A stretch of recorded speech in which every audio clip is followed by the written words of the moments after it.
Hello दोस्तों, कैसे हो? आपका स्वागत है त्रिपान स्टडी सेंटर में। आज जो हम करने जा रहे हैं BA second year semester third Punjab university. हमारे समक्ष जो बुक आया है पंजाब का इतिहास और संस्कृति यानी history and culture of Punjab 1200 C to 1700 AD। काफ़ी महत्वपूर्ण एससीपी के यहाँ पर चैप्टर आया है।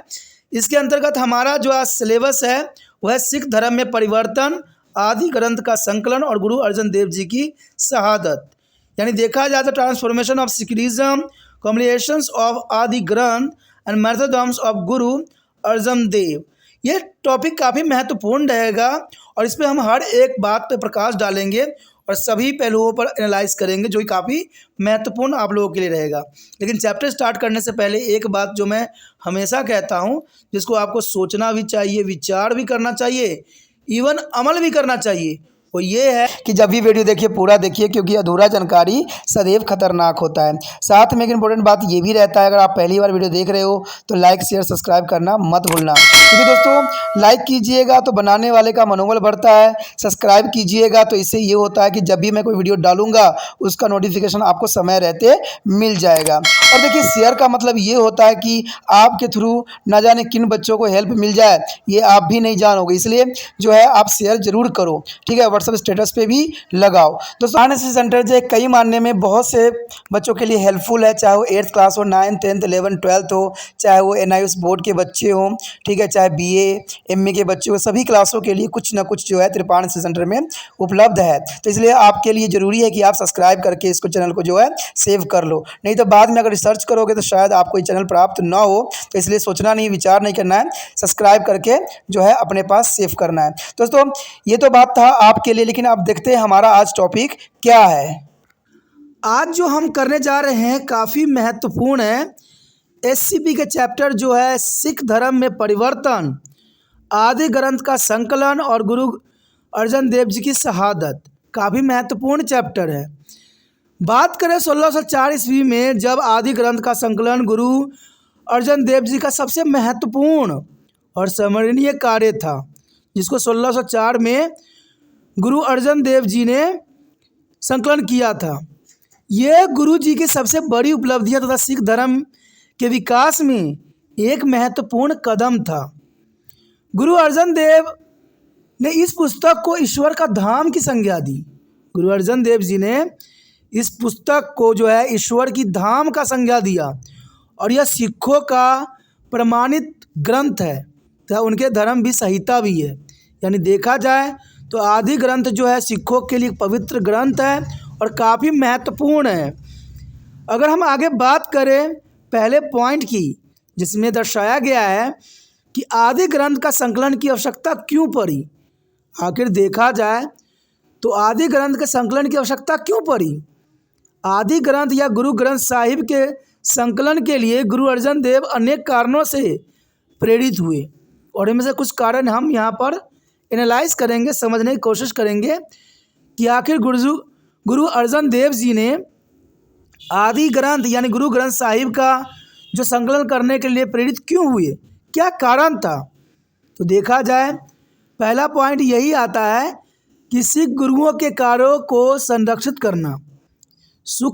सिख गुरुओं के कार्य को सुरक्षित करना गुरु अर्जन देव जी ने महत्वपूर्ण समझा। इसलिए प्रथम 4 गुरुओं ने कई रचनाएं लिखी, लेकिन उनकी रचनाएं विभिन्न विभिन्न स्थानों पर विभिन्न विभिन्न व्यक्तियों के पास बिखरी हुई थी।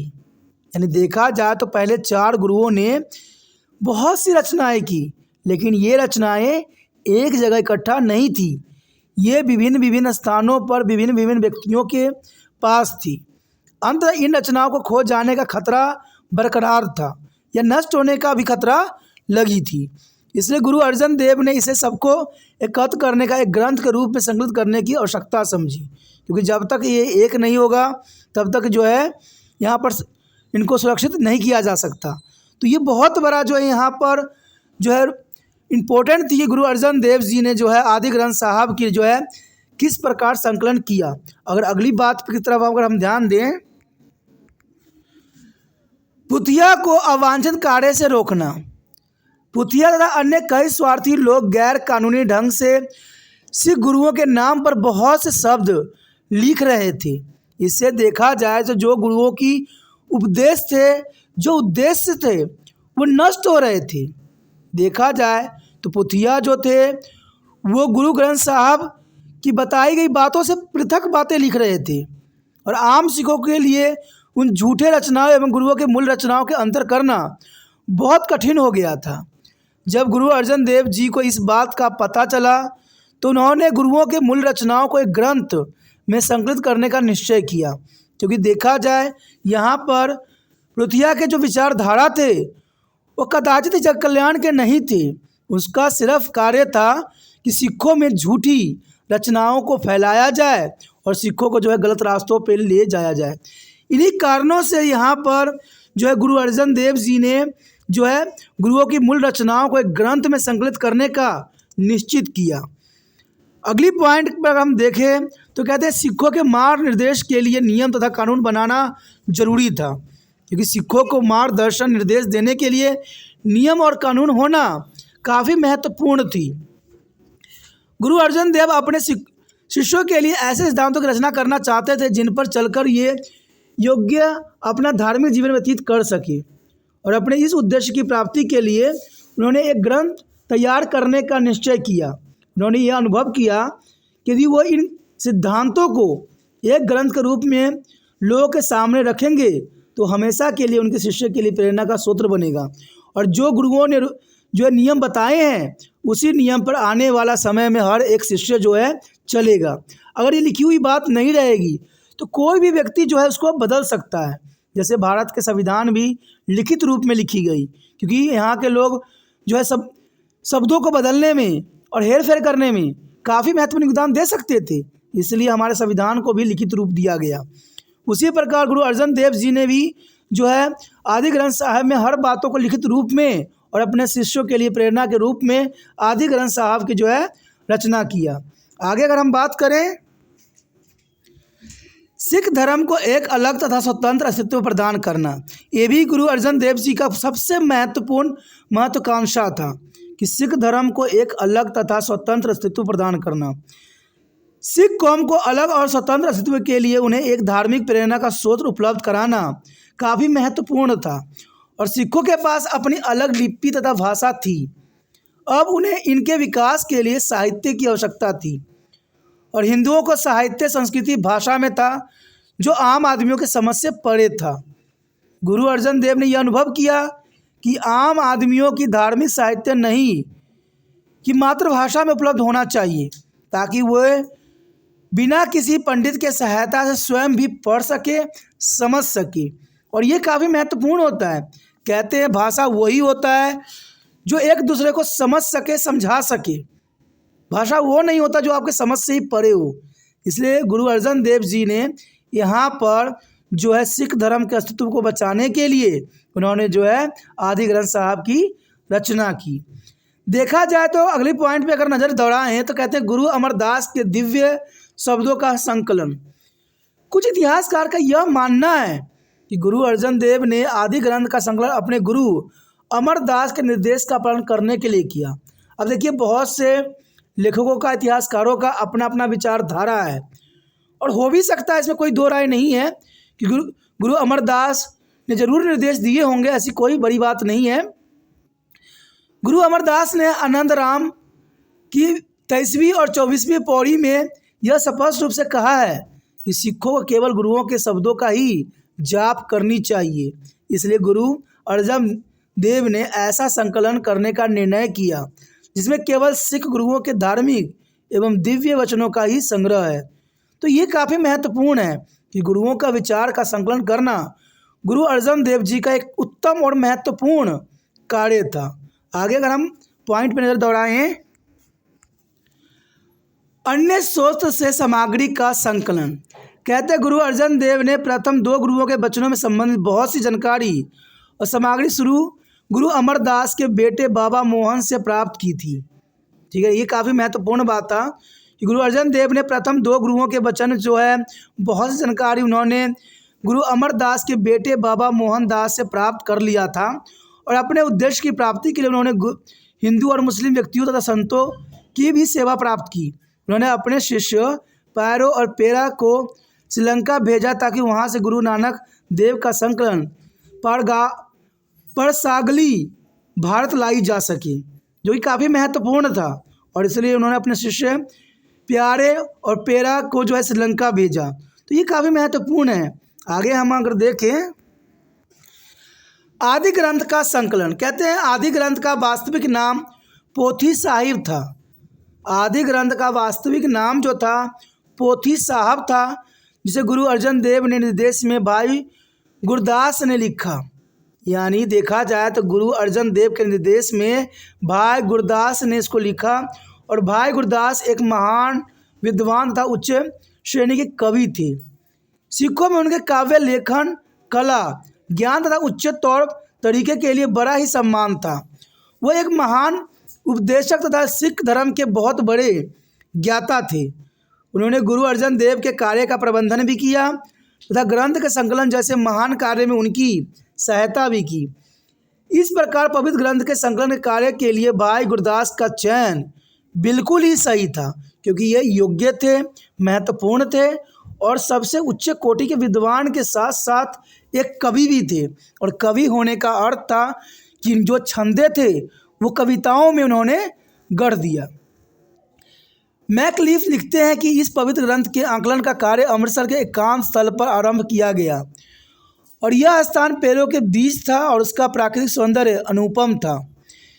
यहाँ गुरु जी ने इस स्थान के जो सौंदर्यवर्धन के लिए एक तालाब का निर्माण भी कराया और इस स्थान का नाम रामसर भी रखा गया, जो कि काफ़ी महत्वपूर्ण है। कहते हैं गुरु जी ने ग्रंथ के संकलन कार्य के लिए कई साधु, सन्यासी, संतों, फकीरों आदि लोगों को जो है आमंत्रित भी किया और उनके रहने के लिए तंबुओं का व्यवस्था भी गुरु जी ने किया। गुरु जी ने स्वयं अपना तंबू तालाब के निकट एक पीपल के पेड़ के नीचे लगाया। यहाँ बैठकर उन्होंने अपने प्रिय शिष्य भाई गुरदास को बुलाकर लिखवाना आरंभ किया और इस प्रकार आदि ग्रंथ का संकलन का कार्य शुरू हुआ। और इस तरह 1604 ईस्वी में पहले से एकत्र सामग्री तथा पुण्य रूप में लिखित ग्रंथ का संकलन पूरा हो गया।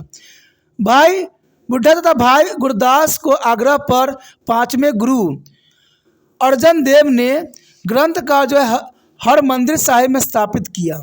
यानी देखा जाए तो पांचवें गुरु अर्जन देव ने जो है ग्रंथ के हरिमंदिर साहब में जो है स्थापित किया और भाई बुढ़ा को एक समर्पण तथा भक्ति के लिए पहला ग्रंथी नियुक्त भी किया गया।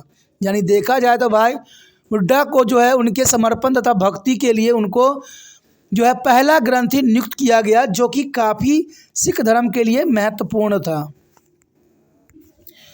उसके पश्चात हमारे समक्ष आता है आदि ग्रंथ की योजना। कहते ग्रंथ की मूल्य प्रतिलिपियों जो सबसे प्राचीन है करतारपुर में रखी हुई है और पहले 5 गुरुओं के शब्दों के साथ साथ इसमें कई समाज सुधार जैसे कबीर, फरीद, नामदेव आदि की रचनाओं का भी शामिल किया गया है, क्योंकि ये भी जो कवि थे वो काफ़ी महत्वपूर्ण थे, क्योंकि उन्होंने समाज सुधार में अपनी काफ़ी महत्वपूर्ण योगदान दिए थे। इसमें गुरु नानक देव के देखा जाए तो 976 शब्द हैं और गुरु अंगद देव के 61 शब्द हैं और गुरु अमरदास के 907 और गुरु रामदास के जो है 669 शब्द हैं। और देखा जाए तो गुरु अर्जन देव के 2216 शब्द जो है सम्मिलित हैं। वहीं पे देखें तो गुरु तेग बहादुर के 116 शब्द हैं तथा 2 श्लोकों और भी शामिल है। इसके अलावा 16 भाटों जैसे काला, नाला, हरिवंश, गंगा आदि के शब्दों को भी शामिल किया गया और इस शब्दों का सत्ता जो है बलवंत, सुंदर तथा मर्दाना जैसे जो गवायों ने जो है संगीतमय भी किया गया। यानी देखा जाए तो यहाँ पर काफ़ी कुछ जो है आदि ग्रंथ की योजनाओं के अंतर्गत देखने को मिलता है और सभी गुरुओं के जो है यहाँ पर शब्द सम्मिलित किया गया, जो कि काफ़ी महत्वपूर्ण है।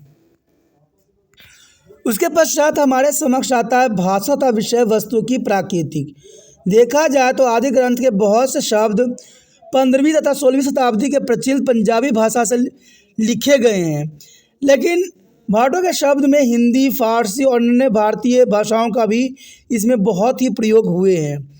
आदि ग्रंथ में गुरुओं की जीवनियों नहीं है और न ही इसमें मुसलमानों की कुरान की भांति पैतृक संपत्ति के नियम है।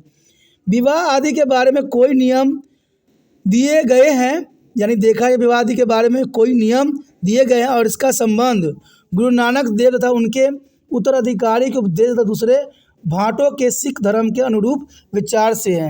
यानी देखा जाए तो यहाँ पर काफ़ी महत्वपूर्ण बात है। आगे अगर हम बात करें तो कहते हैं इसमें अधिकतर रचनाएं सच्चे ईश्वर तथा गुरु के गुणगान के से संबंधित है और इसमें बहुत सी रचनाएं सिखों द्वारा प्रतिदिन बोली जाने वाले जैसे जयपूजी, सुखमणि तथा इन रचनाओं को संगीतबद्ध भी की गई है और इसके गायन से आत्मा को एक बहुत ही उच्च वैचारिक शांति का अनुभव हमें प्राप्त होती है।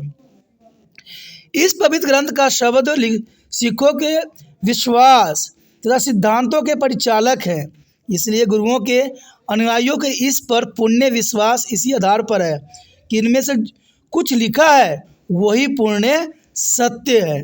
गुरु अर्जन देव ने इस पवित्र ग्रंथ के उपसंहार और मुड़वानी में लिखे हैं और इस थाली में 3 चीज़ें हैं, सत्य, सद्भाव और बुद्धिमानी, जो कि काफ़ी महत्वपूर्ण है। इन्हें सबके आधार ईश्वर के नाम है में लिया गया है। जो इस ग्रहण करेगा उसका आनंद उठाएगा, वही सुरक्षा भी होगा और इस प्रकार यह ग्रंथ एक वैश्विक धर्म की पुस्तक है जिसकी प्रत्येक व्यक्ति हर एक स्थान पर लाभ जो है बहुत ही महत्वपूर्ण उठा सकता है। कहते हैं इनके शब्दों को सुनना, इनके शब्दों का उच्चारण करना, कहते हैं एक तरह सुरक्षा प्रदान करता है, आत्मा को शांति देती है, मन की चंचलता को शांत करती है, जो कि काफ़ी महत्वपूर्ण है।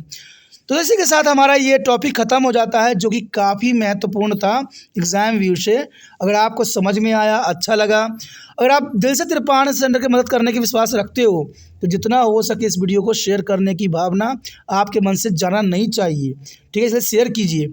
और एक बात आपको ध्यान देना है कि वीडियो जब भी देखना है शांत मन से देखना है, अग्रता के साथ देखना है और स्किप नहीं करना है वीडियो को। ये दोस्तों ये फिल्म नहीं है जिसको आप स्किप करके देख रहे हो, ये समझ वाली बात है। अगर एक भी पॉइंट आपका रह जाता है तो आप सही से नहीं लिख पाओगे एग्ज़ाम में, इसलिए वीडियो को पूरा देखिए, अच्छे से देखिए, स्किप मत कीजिए और शेयर करने की भावना मत छोड़िए। इसलिए जो है यूट्यूब से लिंक को कॉपी कीजिए और व्हाट्सएप एड्रेस पर लगाइए कि जो बच्चे आपके कांटेक्ट में होंगे ज़रूर देखेंगे, ज़रूर समझेंगे और ज़रूर एग्ज़ाम में अच्छे करेंगे। पहली बार मेरे चैनल पे आए हो, पहली बार वीडियो देख रहे हो, अगर अच्छा लग रहा है, समझ आ रहा है तो जर्नल सी बात है दोस्तों, चैनल को सब्सक्राइब कर लीजिए कि सब्सक्राइब कीजिएगा तभी जो है आने वाला समय में हर एक वीडियो का नोटिफिकेशन आपको प्राप्त होगा। कहते हैं जो आपको अच्छा लगता है उसको देखिए, समझिए, विचार कीजिए, लेकिन जो है सबसे पहले त्रिपाण सेंटर को सब्सक्राइब कीजिए।